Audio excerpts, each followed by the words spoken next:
pakaian yang mahal 1 juta, buat apa di depan suami? Padahal suami itu kan paling senang ketika istrinya nggak pakai baju.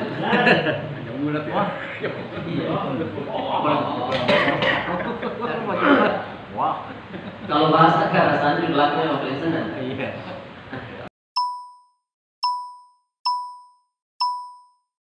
Yang disampaikan oleh saudara Rahman, kepadanya saya silakan dengan selawat.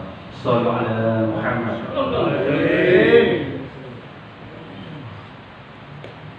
Bismillahirrahmanirrahim. Assalamualaikum warahmatullahi wabarakatuh. Waalaikumsalam warahmatullahi wabarakatuh.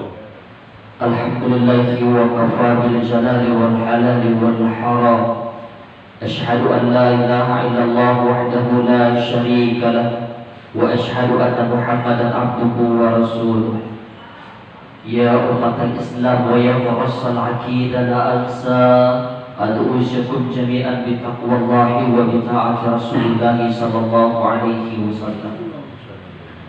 Allahumma salli wa sallim ala habibina wa syafi'ina wa qurrati a'yunina wa maulana Muhammad. فقال الله تعالى في كتابه الكريم أعوذ بالله من السميع العليم من الشيطان الرجيم بسم الله الرحمن الرحيم ولو أن أهل القرى آمنوا واتقوا لفتحنا عليهم بركات من السماء والأرض. Jamaah Majelis Taklim Al-Hidayah yang saya anggap sebagai orang tua dan guru-guru saya semuanya, alhamdulillah kita memuji Allah. Di malam hari ini kita masih dapat berkumpul di tempat ini. Mudah-mudahan dengan sabar dengan kumpulnya kita di sini, Allah turunkan rahmat, keberkahan, ampunan kepada kita semua. Amin. Kita lanjutkan pembacaan Riyadhus Shalihin. Wa Nabi Hurairah Abdurrahman ibni Sahar radhiyallahu anhu qala qala Rasulullah sallallahu alaihi wasallam, Inna Allah ta'ala la yansuru ila ajsamikum wa la ila suwarikum walakin yansuru ila qulubikum.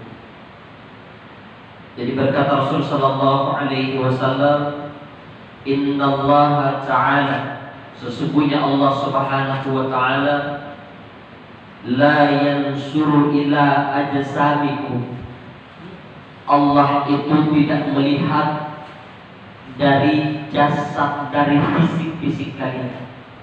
Jadi Allah nggak lihat tampang kita, mau orangnya ganteng ataupun enggak, itu nggak dilihat sama Allah subhanahu wa ta'ala. Maka wa fi riwayatin kullu ummatin linnasi wa'ada min turab la faqha la ajafi'in wa ajami'in illa bitaqwa. Setiap manusia itu berasal dari Adam, dan Adam itu berasal dari tanah. Tidak ada perbedaan antara orang Arab dan bukan orang Arab. Tidak ada perbedaan orang berkulit putih dan berkulit hitam, illa bitaqwa, kecuali nilai ketakwaannya kepada Allah subhanahu wa ta'ala. Dan di dalam hadis ini pun dikatakan, Inna Allah ta'ala la yansuru ila ajsamikum, Allah itu tidak melihat daripada jasad, daripada fisik, daripada kalian. Makanya jangan hanya melihat orang itu dari fisiknya. Orang yang suci, orang yang bersih hatinya, dia tidak gampang melihat orang itu hanya dari fisiknya saja. Tapi kalau orang yang sok suci, ada orang yang baru kenal agama, terkadang dia masih mau menilai orang hanya dari fisiknya saja. Kita lihat bagaimana ketika ada orang yang baru belajar agama, dia masuk ke dalam masjid. Begitu dia duduk di masjid, tiba-tiba ada segerombolan orang datang. Ternyata ini pemuda-pemuda dari kafe, pemuda hijrah. Ini pemuda hijrah udah banyak tato di badannya, tiba-tiba dia ambil uduk, dia pengen sholat. Tapi orang yang keras hatinya, orang yang kotor hatinya, apa dia bilang? Mana mungkin orang yang bertato dia pengen masuk ke masjid sholat menghadap kepada Allah? Apakah sholatnya akan diterima oleh Allah subhanahu wa ta'ala? Tapi kalau orang bersih hatinya, malah orang-orang yang seperti ini didekati oleh mereka. Makanya orang jamaah tabligh itu yang didekati preman-preman di diskotik, orang yang punya tato. Apakah sholat mereka diterima oleh Allah Subhanahu wa taala? Urusan diterima atau tidaknya itu bukan urusan manusia, tapi urusan Allah Subhanahu wa taala. Tapi itu urusan Allah, bukan urusan manusia. Dan guru-guru kita pun mengatakan kalau antum punya tato kagak usah dihapus.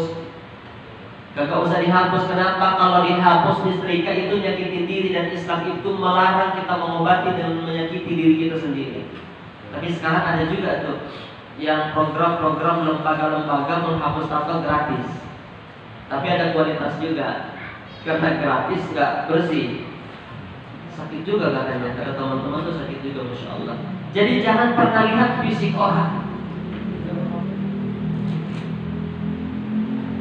Mana? Inna Allah Ta'ala la yanzuru ila ajsamikum wala ila suwarikum.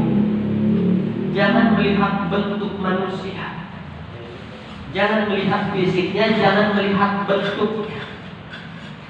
Menghormati orang karena menggunakan kendaraan yang mewah, yang mahal, yang megah. Dan memang sifat manusia itu kan pengen tampil bagus. Apalagi yang namanya perempuan. Perempuan taklim setiap hari itu seragamnya akan ganti-ganti itu.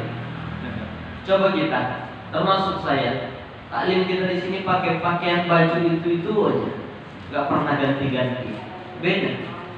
Padahal kalau kita pelajari bab nikah, wanita istri itu hanya dandan di depan suaminya, kudunya begitu.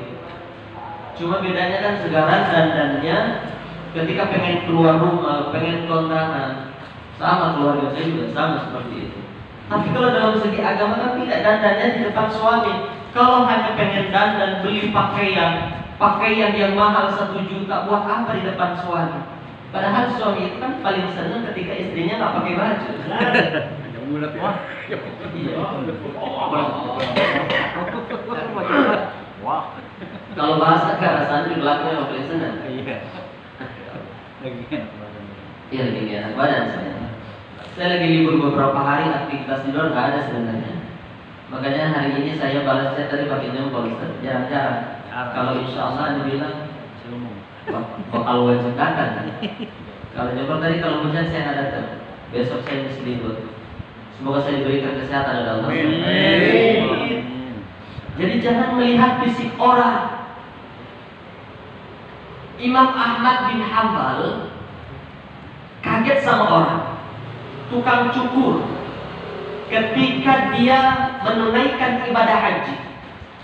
Selesai menunaikan ibadah haji, pengen tahallul, potong rambut.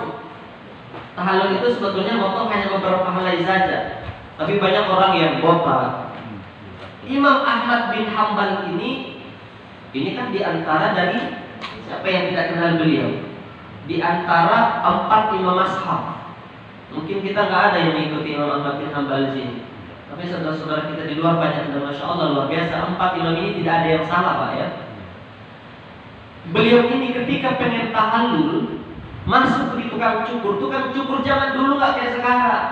Kalau sekarang tuh udah permanen kursinya menghadap ke kaca yang sudah disiapkan. Tapi di saat itu enggak. Imam Ahmad bin Hambal masuk ke tukang cukur, dia ambil kursi, dia bilang, potong rambut saya. Ditegur, Tuhan, kamu ini menunaikan ibadah haji, sedang ibadah kepada Allah Subhanahu wa taala, tapi kenapa kau malah membelakangi kiblat? Kau menghadaplah ke arah kiblat.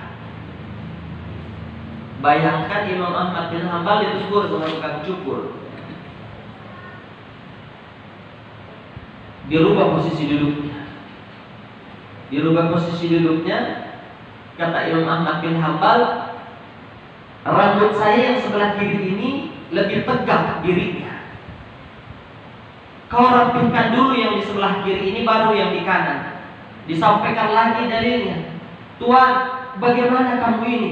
Bukankah engkau orang Islam dan engkau tahu bahwa Rasul Shallallahu Alaihi Wasallam apapun yang Rasul lakukan selalu mendahulukan yang kanan. Tapi kau perintahkan kepadaku untuk mendahulukan memotong yang di sebelah kiri. Tapi Imam Ahmad bin Hanbal orang alim itu kalau ditegur senyum. Tapi mulai bertanya-tanya di hatinya, siapa ini orang berani negur saya? Imam Ahmad bin Hanbal, seorang ulama, bukan hanya ulama, bukan hanya alim, al-allamah gelar. Habis itu mau dipotong rambutnya, ditegur lagi, kamu ini sedang ibadah, kenapa bibirmu masih diam? Seharusnya bibirmu ini banyak berzikir, bertasbih kepada Allah Subhanahu wa Ta'ala. Jangan pernah berhenti berzikir selama aku memotong rambutmu. Ditegur untuk ketiga kalinya. Selesai dipotong rambutnya, Imam Ahmad bin Hanbal ini mau bayar. Ditanya, kamriyah, apa kata tukang cukur ini? Terserah kau bayar berapa saja, saya juga lagi ibadah. Ibadah itu nggak boleh dipatok dengan harga. Ini bukan profesi, saya lah nggak lagi kerja, kata tukang cukur. Imam Ahmad bin Hanbal dapat 4 pelajaran sama tukang cukur itu. Keluar Imam Ahmad bin Hanbal, dia mikir terus, siapa sebetulnya tukang cukur itu? Akhirnya Imam Ahmad bin Hanbal dia balik lagi. Kamu ini siapa? Apakah kamu ini seorang ulama? Dan kamu kenal gak siapa saya? Kan tukang cukur saya nggak kenal siapa engkau. Tapi saya hanya mengajarkan apa yang saya tahu dan apa yang saya pahami dan ilmu yang pernah saya diajarkan oleh guru saya. Kamu siapa? Dia bilang, saya bukan siapa-siapa, saya hanya tukang cukurnya, langganannya Imam Atta. Jadi ternyata Imam Atta itu selalu mengajarkan dakwah dimanapun dia duduk, bicara tentang Islam. Tuh lihat, tukang cukur yang mungkin dianggap rendah, mungkin ada orang yang menganggap rendah Pak ya, tapi ternyata dia bisa menegur seorang Imam Ahmad bin Hanbal. Imam Ahmad bin Hanbal ini baru kita canda-candain kemarin. Saya sudah sampaikan kemarin ya, salah satu guru saya yang pernah datang ke sini itu meninggal istrinya. Pas kita tahlil di sana saya sempat bercanda-canda. Amalin amalannya Imam Ahmad bin Hanbal. Jadi Imam Ahmad bin Hanbal ini Pak, pagi istrinya meninggal, itu malamnya kawin lagi. Coba orang sekarang yang lagi ini nggak ada obatnya. Iya. Imam Ahmad bin Hanbal pun sama. Murid-muridnya semuanya nanya, wahai guru, wahai imam, kamu ini istri baru meninggal pagi, kenapa malam ini kau menikah? Apa kata Imam Ahmad bin Hanbal? Kata Imam Ahmad bin Hanbal, saya takut malam hari ini dipanggil kembali juga kepada Allah, sementara aku dalam kondisi masih sendiri. Itu tidak dikatakan di situ fadilah-fadilahnya meninggal dalam kondisi tidak punya pasangan. Tapi ini menjadi sebuah tanda bahwa pentingnya memiliki pasangan. Jangan cuma diajak ke puncak saja. Halalin dong. Puncak lagi dong. Halalin. Ya Allah. Jadi jangan melihat orang dari fisiknya. Mana ada lanjutannya? Suarikum walakin yansuru ila qulubikum. Tapi yang Allah lihat itu adalah hati kalian, qulubikum. Dan kalau sudah bicara wilayah hati, itu urusan Allah saja. Kalau manusia itu gak ada yang tahu hati kita. Jamaah di sini gak ada yang tahu hati saya. Mau bilang Rahman itu lembut, gak tahu aslinya seperti apa. Dan saya juga gak tahu gimana hati jamaah di sini seperti apa. Karena urusan hati itu hanya urusan Allah Subhanahu wa Ta'ala yang tahu. Kalau yang kita tampilkan di hadapan manusia itu kan yang baik-baiknya saja. Tapi kalau orang yang bagus imannya, suci hatinya, mereka itu tidak mau menonjolkan dirinya. Orang yang pengen dipuji-puji, orang yang tidak pernah memuji-puji Allah. Orang yang selalu menyebut-nyebutkan keahliannya, biasanya tong kosong nyari bunyinya. Oh, ane mah dari kecil udah begini, orang tuanya udah ngajarin ini. Biasanya disuruh ngapa-ngapain bingung juga. Tapi kalau orang alim itu sering kita dengar itu seperti ilmu padi, makin berisi makin berilmu. Diam-diam ternyata masya Allah. Di sini banyak orang-orang alim di sini. Karena amalin ilmu padi. Banyak orang-orang yang masa kecilnya ngaji, ilmunya ada di pala, tapi di rumah diamalin. Keluar orangnya kayaknya biasa aja. Banyak orang di kampung yang begitu. Karena orang-orang zaman dulu itu nggak kayak zaman sekarang. Zaman dulu itu cuma duduk ngaji di masjid, dilingkar-lingkar, dilangkar-langkar. Itu udah masya Allah ilmunya. Makanya kalau ada orang umur 50 tahun dan di sini banyak yang di atas 20 tahun begitu. Itu hebat-hebat. S2 sekarang itu belum bisa mengalahkan tingkatan SD zaman dulu. Sekarang ilmu nggak berkah. Dulu cuma satu ustadz itu satu desa orang nyari diserbu untuk ustadz. Kalau sekarang ustadznya bujibu di mana-mana nyari murid. Bagaimana marketing guru sekarang? Kebanyakan ustadz, tapi muridnya nggak ada. Dan terkadang orang tua yang nggak mau menghargai gurunya. Terkadang orang tua juga nggak kenal sama gurunya. Jadi nggak ada akadnya, nggak pernah diserahin untuk anak kepada guru. Di sekolah-sekolah juga sama. Bahkan Ali karramallahu wajhah dia pernah berkata, seandainya ada satu orang dia mengajarkan satu huruf kepada aku siap menjadi budaknya. Ini bahasa kinayah.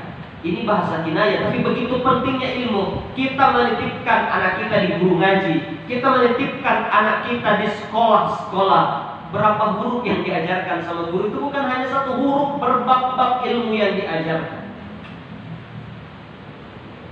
Allah itu melihat hati kita, hanya melihat hati kita saja. Teko itu sering disampaikan guru kita isinya apa, kita tuang yang keluar itu. Kalau isinya susu, keluar susu. Isinya kopi, dituang yang keluar kopi. Yang keluar kopi. Kecuali ilmu sulap, bisa beda yang keluar. Cuma ini dunia nyata, realita. Makanya Nabi Musa ketika dihina-hina, dicaci maki, ketika Nabi Musa dicaci maki, yang keluar doa, yang keluar pujian, ya Rob, berikan kemudahan orang yang mencaci maki saya. Ampuni dosanya ya Rob, berikan anak yang soleh dan soleha. Murid-muridnya heran. Dia itu pengikutmu yang pengkhianat, tapi dia mencaci makimu, dia mengkhianatimu. Kenapa kau berdoa baik kepada? Apa kata Nabi Musa? Yang keluar dari lisanku ini hanya yang ada dalam hati dan pikiranku. Sementara yang ada dalam hati dan di pikiranku di saat itu hanya doa kebaikan kepada Allah. Jadi itulah yang aku panjatkan. Sekalipun lebih hina yang disampaikan yang keluar dari mulutnya itu, tetap doa tadi yang aku panjatkan kepada Allah Subhanahu wa ta'ala. Makanya hati kita kudu kita bersih. Jangan pengen jadi orang yang dipuji-puji. Lagi pula hidup ini sementara. Makanya orang-orang alim itu yang dipikirkan hanya kehidupan akhirat mereka, bukan untuk dunia. Dunia ini hanya sementara, bukan tempat kita hidup, tapi tempat kita untuk mati, tempat kita kembali kepada Allah. Tujuan kita hanya ibadah, maka perbanyaklah ibadah kepada Allah, termasuk duduk-duduk di majelis ilmu, di majelis ta'lim seperti malam hari ini. Ini saja, mohon maaf, semoga saya diberikan kesehatan. Malam-malam berikutnya kita bisa berkumpul lagi di tempat ini. Subhanallah bihadza min fadli rabbik. Assalamualaikum warahmatullahi wabarakatuh. Ya, sekian kita itu sampai sama kita yang berkumpul saat ini.